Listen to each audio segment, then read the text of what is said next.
ajja kula ne bali mwezi binasigalamu nga MP wa Kampala ajja kula nani ne bali mwezi so ekyo temukitya temukyeraliikirira nze nsobola okukola na buli muntu yenna ne wabeera buzibu nnyo emukyala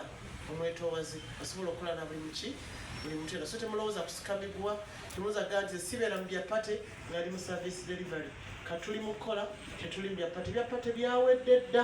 abawangudde bawangudde abagudde bakoze eki bagudde so tembiddamu eyo story kati yakoze eki yagenze era mmeya tujja mwaniriza n'ebitiibwa byonna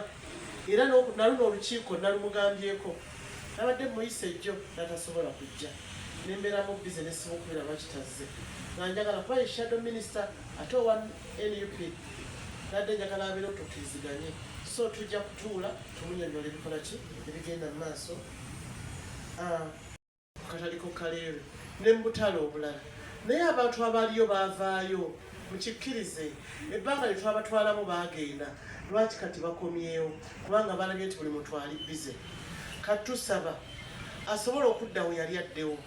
atalina wakulira gwe tugenda okunoonyeza wagenda okukola ki okukolera so siga tugenda basindiikiriza buki ffenna situwagala kubasindiikiriza mwena muli bantu baffe